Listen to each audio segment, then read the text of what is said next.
F-35,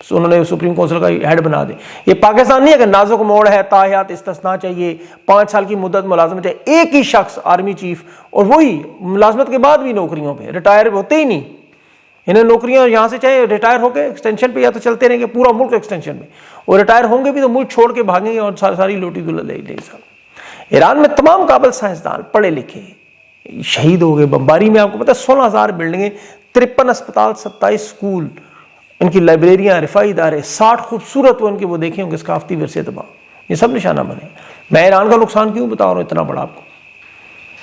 بھائی سبب کیا تھا, راستہ کیا تھا, ذریعہ کیا تھا, کہاں سے آتے ہیں یہ میزائل؟ امریکہ اسرائیل کرتے تو ہیں لیکن کرتے کیسے ہیں, یہ سب کچھ کیسے ہو رہا ہے؟ ایران کا محلے وقوع کا نقشہ چیک کریں, جائیں. مغرب میں عراق ہے, شمال میں ترکی ہے, مشرق میں پاکستان ہے, اور جنوب میں خلیج ہے. یہ خلیج کے جو ممالک ہیں کون سے ہیں؟ سعودی عرب, عرب امارات اور قطر. اب حملے کہاں سے ہوتے ہیں پوچھیں. امریکہ کے یہاں جو ملٹری بیسز ہیں, یہ میں آپ کو بڑی آج تفصیل بتا رہا ہوں, تصویریں بھی چلیں. قطر میں الحدید دوحہ بیس ہے, مڈل ایسٹ کا سب سے بڑا ایئر بیس ہے. یہ تمام خطرناک جہاز, میزائل, انٹیلیجنس, سرویلنس, ریڈار, سب کچھ یہاں میں پورا ایک شہر بنا ہوا. دوسرے نمبر پہ عرب امارات میں 32 کلومیٹر کا شہر ابوظہبی کے جنوب میں. 1983 سے یہاں دوسرا اڈا ہے ان کا. یہاں فرانس بھی موجود ہے, F-35 بھی ہیں, ایویکس بھی ہیں, اور بھی طیارے ہیں, 10 ایکسٹینڈر بھی لگے. مغربی کمانڈ کا سب سے بڑا ہیڈ کوارٹر ہے, فرانس کے رافیل مراج بھی یہاں موجود ہے. یہیں سے حوثیوں پر حملے بھی کرتے رہے. پورے مڈل ایسٹ میں جگہ بھی رکھی جاتی ہے.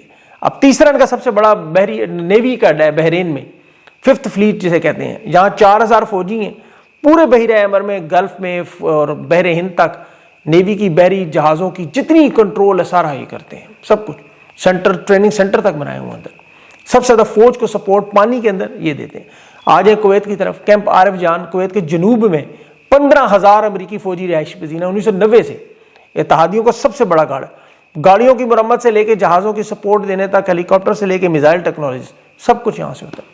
اس کے اندر ہی الل سلیم بنی ہوئی ہے بیس, امریکہ کے جنگی لڑاکی طیارے کھڑے ہیں. اس کے ساتھ احمد جبار ایئر بیس ہے, امریکی ایئر فورس کے اتحادیوں کے ریڈار سسٹم لگے ہوئے ہیں, پورے خطے پہ نظر رکھتے ہیں یہ. پھر اس کے ساتھ کویت کا نیول بیس کیمپ ہے, پیٹریوٹ سے کہتے ہیں. یہ یہاں امریکی نیوی کا کوسٹ گارڈز کے جو باہر کنٹرول کا سسٹم ہے. پھر آپ آ جائیں عراق میں, عراق میں ذرا جائیں. امریکی فوجیوں کی 500 سے زیادہ سائٹس ہیں, 500 سے زیادہ. یہ عراقی کردش علاقے میں ہے, عراق کے جنگ کے وقت بنی تھی. الاسد ایئر بیس یہاں موجود ہے, سلادین جوائنٹ بیس یہاں موجود ہے, الحریر ایئر بیس میں, کیارا ایئر فیلڈ ہے یہاں پہ. یہاں پر 2020 سے بنی ہوئی جگہ ہے, میں ان کو بڑی اچھی طرح جانتا ہوں یہ جگہوں. امریکی فوجی تمام اسلحہ ساز و سامان, ایئر کرافٹ وہاں موجود ہے. اب اسرائیل کہاں سے حملے کرتا ہے؟ تو یہ جو میں نے آپ کو بتایا نا, امریکہ کا اسرائیل, اردن کی فضا سے, عراق کی فضا سے لانگ رینج میزائل. عام طور پر عراق نزدیک ہے, یاد رکھیں, یہ ایران میں میزائل وہاں سے آتے ہیں. لیکن اردن عراق کے بعد تیسرا ہے خلیج, امریکی بیسز جو میں نے آپ کو بتائی ہیں. سمندر میں ان کا جو بحری بیڑا کھڑا ہے وہ جیرل فورڈ واپس جا چکا ہے. ابراہم لنکن تو ویسے ہی مرمت کے قابل زخمی ہے. اب سب سے جو مشکل کام یہ ہے کہ ویسے تو پتہ کرنا کہ حملہ ہوا کہاں سے اور کہاں سے, یہی تو سب سے امپورٹنٹ لوکیشن. بیس سے نہیں ہوئے, سعودی عرب, عراق, اردن, بحرین, کویت, ان کی فضائی حدود سے میزائل گر کر ایران آ کے تباہی پھیلاتے. اب آپ مجھے خود بتائیں کہ ایران کی 80% گیس کے ذخائر پہ حملہ, ان کے پانی کے پلانٹ سے 80 گاؤں, ان کے تقریباً 30 گاؤں پانی کے بغیر بیٹھے ہوئے. بجلی اور تیل کی تنصیبات پہ اتنے شدید حملے, لوگ شہید کہ یہ بجلی کو روکنا چاہتے ہیں ان کی, اور وہ ہاتھ جوڑ جوڑ کے منتیں کر رہے ہیں عرب والے, خدا کے واسطے اپنی فضائی حدود نہ دو, اپنے اڈے نہ. آج یہ اعلان کر دیں امریکہ کو کوئی میزائل یہاں سے نہیں گزرنا چاہیے, وہ روک لیں گے. لیکن یہ عرب ممالک کریں گے. دیکھیں قطر سے ان کے دوحہ کے کمانڈر, یاد رکھیں آپ کو قاسم سلیمانی کی شہادت ہوئی تھی, ابو مہدی المہندس کی, یہ یہاں سے قطر سے ڈرون اڑے تھے 2020 میں بھی, تب سے چل رہا ہے. سعودیہ, عرب, قطر, بحرین, سارے یہ ریڈار ڈیمیج کرنے کے لیے جو ایران حملے کرتا تھا. عراق میں ان کو دیکھیں, دبئی پہ ایئرپورٹ پہ حملہ کرتا تھا, کویت میں ابھی امریکی ایمبیسی پہ حملہ کیا, بحرین میں امریکی نیوی پہ حملہ کیا, امریکی ایمبیسی بحرین پہ, قطر میں, عرب امارات میں کونسلیٹ پر حملہ ہوا. یہ جو ہوٹلوں کے اندر رہائشی آپ کو پتہ نظر آئے نا امریکی, یہ امریکی فوج کے کمانڈر نے کہا ہم مڈل ایسٹ میں بنکر نہیں بناتے, ہمارے فوجیوں کو اس لیے ہوٹل زیادہ محفوظ, خاص طور پر عرب امارات میں. لیتی ہے تو چین نے کچھ لوکیشن شیئر کی, کچھ ایران کو شہری آبادیوں میں لوگوں نے مدد کی, انہوں نے ڈھونڈ کے مارے. ٹرمپ نے اس میں کہا مجھے بڑا شوق ہوا, مجھے اسے یقین نہیں تھا کہ ہوٹلوں تک ماریں گے میزائل. امریکہ کی ڈائریکٹر انٹیلیجنس لیکن تلسی گبارڈ نے سینٹ کی سماعت میں جو کام کر دیا وہ بڑا ہی خطرناک, خوفناک. جنگ کا اصل مقصد چین کو طاقت سے روکنا. امریکہ نے دیکھیں دعویٰ کیا نا کہ چین تائیوان پر اس سال قبضہ کرے گا, دنیا کا ورلڈ آرڈر بدلے گا, ہم اسے روکنا ہے. وینزویلا پہ جیسے حملہ کر کے وہاں صدر کو اٹھایا, چین کے تیل کی سپلائی روکی, دنیا کا 90% ایران تیل دے رہا ہے چین کو, اسے روکنا ہے, دنیا کی پاور بننے سے پچھاڑنا ہے. اصل واردات کیا ہے؟ انٹیلیجنس ہیڈ خود کہہ رہی ہے کہ امریکہ اور چین کا بڑا ٹکراؤ ہے اور ایران چین کی مدد بنتا ہے, اس سے پہلے ہم نے ایران کو اڑانا ہے. ذرا غور سے سنیں. پھر انہوں نے پاکستان کا نام لیا, وہ میں آگے چل کے بتاؤں گا. 1 سال سے چین امریکہ کی تجارتی جنگ میں, یاد رکھیں, دنیا کے ورلڈ ٹیرف پہ لڑا ہے. یہ ورلڈ آرڈر نایاب معدنیات 92% چین کے پاس کنٹرول ہے سپلائی, امریکہ کے پاس کوئی راستہ نہیں پہنچانا, کوئی دور دور تک, کیونکہ دنیا کی جنگ آرٹیفیشل انٹیلیجنس کی دوڑ ہے, اسٹریٹجک. چین, یہ جو چین کی توانائی کی رسائی کو محدود کیا گیا, یہ امریکہ جیتنے کی کوشش کر. دیکھیں نیوکلیئر ری ایکٹرز میں, سولرز میں اور ونڈ پاور میں چین نے سرمایہ کاری کی توانائی کے متبادل راستے. لیکن آج بھی سب سے بڑا جو توانائی کا طریقہ وہ تیل ہے. اب ایران پر یہ جو حملہ اچانک ہوا, ایران کو چین سپر سونک اینٹی شپ میزائل دے رہا تھا. ذرا غور کریں, اب نئے ہرمس اس وقت مکمل کنٹرول میں ہے, نہ نیوکلیئر ہتھیار نہ فضائی طاقت, صرف سپر سونک اینٹی شپ میزائل جو ایران کے پاس ہوتے تو کیا ہوتا. ٹرمپ نے وینزویلا سمجھ کے ایران پہ حملہ کیا کہ یہاں تیل پہ قبضہ کر لوں گا, جیسے صدر ہٹاؤں گا, رجیم ہٹاؤں گا, جیسے پاکستان ہوا, وینزویلا ہوا. یہ ایران پر یقین کرنے میں کامیاب ہو جاتے تو امریکہ کا 100 سال تک ورلڈ آرڈر اگلا یہی چلنا تھا. آج دیکھیں امریکہ سفارتی تنائی میں, دنیا میں نفرت میں دوسرا ملک. آج ملیشیا نے ٹیرف کا معاہدہ توڑ دیا, ہر ملک امریکہ کو آنکھیں دکھا رہے ہیں. آپ دیکھ سکتے ہیں کبھی, یہ چین کا ایڈوانٹیج ہے. یہ دنیا کے طاقت کے نایاب معدنیات کی وجہ سے ہو رہا ہے. موبائل فون ہو, آرٹیفیشل انٹیلیجنس ہو, یہ AI چپس ہو, میزائل ٹیکنالوجی ہو, یا آپ کے تھارڈ اور پیٹریوٹ ہوں, یا الیکٹرک گاڑیاں ہوں, ہر چیز میں اب نایاب معدنیات, ہر چیز میں. کنٹرول کس کے پاس؟ چین کے پاس. جس کے پاس ٹیکنالوجی, جس کے پاس سپلائی, اور چین یہ کنٹرول کر رہا ہے. کوئی ملک, کوئی کمپنی ایسی چیز ایکسپورٹ کرنے سے پہلے چین سے پوچھتے ہیں. یعنی امریکہ, یورپ سمیت تمام کمپنیاں انڈائریکٹلی چین کے کنٹرول میں چلی گئی ہیں.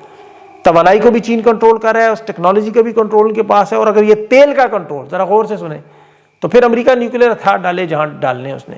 بیری بیڑے کسی کام کے نہیں ہے. دنیا کا 20% تیل اس وقت چین کی وجہ سے ہے, یہ جو اپنائے ہرمز ہے, کیونکہ سپلائی چین کی روکنے آئے تھے نا, چین نے ان کا روک دیا. یہ بہت بڑا مضبوط امیدوار تھا. ورلڈ آرڈر کا کھیل ہے, انرجی, ٹیکنالوجی, نایاب معدنیات کا کنٹرول ہے. آپ پڑھیں رپورٹ, چین امریکہ کی اس جنگ میں کودنے کے لیے تائیوان کا معاملہ کیوں ہے. چین یہ سارا کچھ بڑے غور سے اسی لیے دیکھ رہا ہے کہ اگلے سال جب تائیوان پہ حملہ ہوگا تو وہ پھر امریکہ کو موقع نہیں دیں گے. یہ بہت بڑی گیم ہے. امریکی ہتھیاروں کا استعمال, ان کے اخراجات, اس پوری چیز کو سمجھیں. وہ 10-20 سال کی پالیسی بن دیں.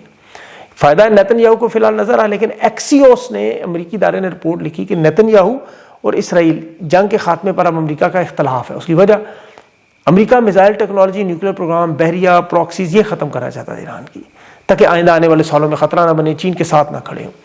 اسرائیل جو ہے وہ ایران کو بنیاد ختم کرنا چاہتا ہے, نظام حکومت, رجیم, ان کی لیڈرشپ, سب کچھ. یہ ان کا فکری اختلاف. اب معیشت, عالمی تیل اور اسٹاک ایکسچینج اور یہ سب کچھ تباہ برباد ہونا, اس سیاسی دباؤ, یہ امریکہ کو نقصان ضرور ہے. ٹرمپ کو وہ چاہتا ہے فوجی کاروائیاں ختم ہوں. نیتن یاہو کو اس سے کوئی مسئلہ نہیں دنیا میں کیا ہو رہا ہے, اسے اس کی کوئی پرواہ نہیں. وہ ایران کی لیڈرشپ کے بعد رجیم بدلنا, یہ اصل مسئلہ. ایران کی فوجی طاقت, یہ دیکھیں 20 دنوں میں آپ دیکھیں ایران کی فوجی طاقت میں مزید اضافہ ہو رہا ہے. کہاں سے ہو رہا ہے؟ ایران کی فوج کے پاس میزائل ٹیکنالوجی, یہ سارا کچھ کہاں سے آ رہا ہے اچانک؟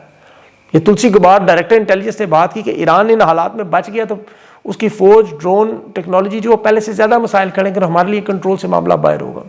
ابھی یہ حالات ہے کہ اب لاہر بس 20% بند. ذرا سوچیں آگے کا. وہ موٹا دبلے پتلے کی لڑائی کا آپ کو پتہ نا, دبلا پتلا مار کھاتا رہا, موٹا رو رہا. اس سے پوچھا کیوں بھائی تم کیوں رو رہے؟ کہتا میں سوچ رہا ہوں یہ مجھے مارے گا تو کیا ہو. اس وقت یہ اپنے انجام سے ڈرے ہوئے ہیں. امریکہ کو خطرہ ہے ایران اس پورے معاملے سے نکل گیا تو کرے گا کیا. پاسداران نے کہا کہ علی رضا تبریزی نے کہا نا کہ تمام تیل کی تنصیبات رہنے نہیں دیں گے, اپنا ہرمز بند کریں گے, تیل کی سپلائی. آپ دیکھیں آج عمان کا کروڈ آئل جو ہے وہ $173 فی بیرل پر پہنچ گیا. اور آنے والے دن تو اتنے سخت ہونے والے ہیں کہ مہنگائی جو 8-9-10% سے اوپر جانی ہے صرف سٹارٹ میں, انٹرسٹ ریٹ اوپر جانے ہیں, پیٹرول کی قیمتیں جانی ہیں, اس سے پھر جو حالات خطرناک ہوں گے. یہ پاکستان میں آپ دیکھیے گا. آپ کو پتہ ہے امریکہ اپنے قانون تک بدل رہا ہے کہ امریکی جہاز اور شپ جو ہے وہ لوکل نہ بھی ہوں, غیر ملکی بھی لائیں اور ہمیں مال دیں بس, کیونکہ جونز ایکٹ انہوں نے ختم کیا. وجہ پاگل پنے کی جنگ میں گھس پڑے. یورپ سمجھ گیا تھا نیٹو اتحاد انہوں نے اسی لیے توڑا, ایران کے سامنے نہیں آئے, وہ روس اور یوکرین کے سامنے چلے گئے. لیکن یہاں یہ یاد رکھیں یہ جو ڈائریکٹر انٹیلیجنس تلسی گبارڈ نے باتیں کی ہیں نا 5 ممالک ہیں، روس، چین، شمالی کوریا، ایران، پاکستان، وہ میرا فیورٹ فیلڈ مارشل والا. ابھی تو ایران عمران خان کو صرف جیل میں رکھنے کے لیے تعلقات اچھے ہیں نا. یہ ایٹمی ہتھیار میزائل سسٹم کی تیاری میں لانگ رینج میزائل، یہ یاد رکھیں یہی چیزیں ہوں گی، کیونکہ یہ جو گلف اسٹریم جیٹ دیا نا انہوں نے ضیاء الحق کی طرح، یہ اسرائیل کی کمپنی ہے نا، یہ امریکہ جو ملا ہے، آج نہ پھٹے تو 5 سال بعد ہی اور کوئی بھی ہوا تو یہ ہوگا ضرور. اسرائیل چھوڑے گا نہیں پاکستان کو، یہ میری بات لکھ کے رکھ لیں. کہیں بھی یہ جتنے مرضی مسلمان مرواتے جائیں یہ نہیں چھوڑیں گے کبھی بھی، کبھی بھی نہیں. اور یہ یہاں دیکھ لیں مسلمانوں کو مسلمانوں سے. افغانستان میں ابھی تو خیر یورپی یونین کے وفد نے جہاں افغانستان میں دیکھا وہ اسپتال نکلا یار، اندازہ کریں کیوں حملہ کیا اسپتالوں پہ، کہ جی APS کا بدلہ لے رہے ہیں. 12 سال پہلے کا یورپی یونین نے عالمی پابندیاں لگائی گئی ابھی، لیکن 12 سال پرانا APS کا بدلہ آج لینا ہے تو پھر 24 سال سے شروع کریں. جو مشرف نے 33 ارب ڈالر لے کے ایک دھمکی پہ امریکی جنگ میں 5 لاکھ افغانی مار دیا، اڈے دے کے ڈرون مار کے. ابھی تو 23 مارچ تک سیز فائر ہے، اس کے بعد دیکھیں پتہ چلیں گی بہت سی چیزیں. بگرام ایئر بیس یہ نہیں، اور یہاں فیلڈ مارشل مل رہے تھے اہل تشہیر رہنماؤں سے جی کہ ایران کے معاملے میں یہاں کسی دوسرے ملک کے بارے میں یہاں تشدد برداشت نہیں ہو. مطلب یہ انہیں کوئی اس چیز کی پرواہ نہیں ہے، یہ فلسطین ہو ایران ہو کہ نا سالہ کے لڑا دینا. اسی لیے وہ پکارتے ہیں عمران خان تم کہاں ہو. کینسر اسپتال افغانیوں کو بھی خان بنا کے دے رہے. انسان دوست ایران ہو، فلسطین ہو، لبنان ہو، افغانستان ہو، پاکستان ہو، خان تم کہاں ہو. یہ بات یقین کر دل چیرتی ہے. وہ پاکستانیوں کے دلوں کی دھڑکن ہے، لیکن یزید کی بیعت نہ کر کے پوری دنیا کے سامنے کھڑا، حق سچ پہ کھڑا انہوں نے. بہرحال تحریک انصاف کو یاد رہنا چاہیے آنے والے دنوں میں حالات مزید خراب ہوں گے معیشت کے حوالے سے. مہنگائی، تباہی، بربادی، انٹرسٹ ریٹ بڑھنے سے جو آئے گی. تحریک انصاف کی قیادت عوام کو سڑکوں پہ لانے کی کچھ زیادہ محنت کی ضرورت نہیں. یہ رجسٹریشن کروانے، خان رہائی فورس بنائیں ضرور، لیکن اس میں زیادہ وقت نہ ضائع کریں. جن کے پاس رمضان کا مہینہ تھا جو ہو گیا، لیکن اب یہ نہیں کہ عید کے بعد شروع کرنی ہے ٹائم نہیں. عید کے بعد انہیں چاہیے فل فور ایک لائے عمل کی یہ تاریخ ہے ہماری، اس تاریخ کو ہم آ رہے ہیں اور یہ ہمارا پلان ہے، یہ اس طرح ہم پوری گلی محلے ملک گیر احتجاج میں جا رہے ہیں. اور یہ ہمارے پاس جو 50,000 1 لاکھ لوگ ہیں یہ ڈائریکٹ خان کی رہائی کے لیے اڈیالہ کے باہر دھرنا دیں گے یا پرامن انداز میں جو بھی کرنا ہے وہ خود ہی بتائیں گے. وہ ساری چیزیں عوام کے سامنے کرو اور وقت ضائع نہ کریں، کیونکہ وقت آپ کے پاس بھی کم ہے اور ان کے پاس بھی. اللہ تعالیٰ پاکستان پر اپنا رحم کرے، لبنان پر، فلسطین پر، شام پر، عراق پر، ایران پر، دنیا بھر میں جہاں بھی بلکہ انسان ہیں ان سب پر اللہ تعالیٰ اپنا رحم و کرم کرے. کل کچھ جگہوں پہ عید ہے، شاید اس پہ دیکھیں گے دوسرے ویلاگ. ہماری تو خیر اب عیدیں ہیں آپ کو پتہ ہے ایسی ہی ہیں اب تو انشاءاللہ آپ کے ساتھ ہی جڑے رہیں گے. کوشش کروں گا میں کوئی لائیو سیشن آپ لوگوں کے ساتھ کروں عید پہ، یوٹیوب، فیس بک، ٹویٹر سب پہ. تو اپنا خیال رکھیں، اس میں آپ لوگوں کی شرکت بھی ہوگی، اس میں بات چیت ہوگی، لیکن وہ اس پہ سے سوچتے ہیں ابھی کہ کرنا کیا ہے. انشاءاللہ اگلے ویلاگ تک کے لیے مجھے اجازت دیں. اللہ حافظ.